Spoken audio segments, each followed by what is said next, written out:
నమస్కారం. హరిప్రియ భక్తి ఛానల్కి స్వాగతం. వైకుంఠవాసానికి ద్వారపాలకులు జయ విజయులు. విష్ణుమూర్తి దర్శనం కోరి వచ్చిన మహర్షులను కాదనడంతో శాపగ్రస్తులవుతారు. ఆ కారణం చేతే 3 జన్మలు హరికి వైరియులుగా ఉండి శిక్షలను అనుభవించి 4వ జన్మలో తిరిగి హరివాసం చేరుకుంటారు. అలా తొలి జన్మలో హిరణ్యాక్ష హిరణ్యకశిపులైతే మలి జన్మలో రావణ కుంభకర్ణులైతే 3వ జన్మలో పుడతారు. అంటే నిత్య హరిద్వార సేవకులుగా ఉన్న వాళ్ళు హరి దర్శనాన్ని అడ్డుకోవడం వల్ల హరిద్వేషులుగా ఉండి హరికి దూరమై శిక్షలను అనుభవించి తిరిగి హరికి దగ్గరవుతారు. ఇది హిరణ్యాక్ష హిరణ్యకశిపులైన అన్నదమ్ముల పూర్వకథ. తన సోదరుడైన హిరణ్యాక్షుని ప్రాణాలు తీసిన హరి పట్ల పగతో ప్రతీకారంతో ద్వేషంతో రగిలిపోతూ ఉంటారు హిరణ్యకశిపుడు. ఆ దుగ్ధతోనే ఘోరమైన తపస్సు చేస్తాడు.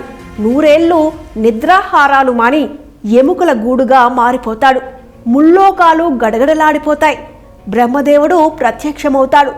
దేవతల చేత గాని రాక్షసుల చేత గాని నరుల చేత గాని జీవమున్న వాళ్ళ చేత గాని రాత్రి గాని పగలు గాని నేలపైన గాని నీటిలో గాని గాలిలో గాని భూమిలో గాని అగ్నిలో గాని ఆకాశంలో గాని దశ దిశల్లో గాని ఇంట్లో గాని బయట గాని జంతువుల చేత గాని ఆయుధాల చేత గాని సర్పాల చేత గాని సరీసృపాల చేత గాని నాకు మరణం లేకుండా వరమివ్వు అని కోరి వరం పొందుతాడు. అలా వరం పొందిన హిరణ్యకశిపుడు ముల్లోకాలను ముచ్చెమటలు పోయించాడు. దానికి కూడా కారణం ఉంది. హిరణ్యకశిపుని భార్య లీలావతిని తపస్సు సమయంలో గర్భవతి అని కూడా చూడక దేవేంద్రుడు ఎత్తుకెళ్లి బంధించాడు. అయితే నారదుడు గ్రహించి ఇంద్రుడిని మందలించి లీలావతిని తనతో తీసుకువెళ్ళాడు. అక్కడే తల్లి గర్భంలో ఉన్న ప్రహ్లాదుడు హరినామస్మరణకు అలవాటు పడ్డాడు. తన సోదరుణ్ణి చంపి తమకు శత్రువుగా ఉన్న హరిని శరణు కోరాలన్న ప్రహ్లాదుని మాటలు హిరణ్యకశిపుణ్ణి బాధించాయి. చండామార్కుల దగ్గర శిష్యరికంలో పెట్టిన ప్రహ్లాదునిలో మార్పు లేదు. నయానా భయానా అన్ని విధాలా ప్రయత్నించిన హిరణ్యకశిపుడు ప్రహ్లాదుని మనసు మాత్రం మార్చలేకపోయాడు. దాంతో కన్న కొడుకని కూడా చూడకుండా ప్రహ్లాదుని పరిపరి విధాలుగా హింసించాడు. కొడుకు మారలేదు, కోపం తగ్గలేదు. దాంతో ఉగ్రుడై ఎక్కడ దాక్కున్నాడురా నీ శ్రీహరి, దమ్ముంటే ముందుకు రమ్మను అని సవాల్ విసిరాడు. ఎక్కడ ఉన్నాడో చూపమన్నాడు. ఎందెందు వెతికితే అందందే ఉంటాడన్నాడు ప్రహ్లాదుడు. అలా అయితే ఈ స్తంభంలో ఉంటాడా అని ఎదురుగా ఉన్న స్తంభాన్ని ఆయుధంతో కొట్టాడు.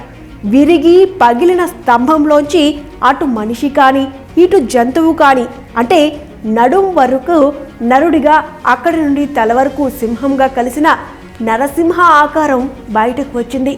అదే నరసింహ అవతారంగా చెప్పారు.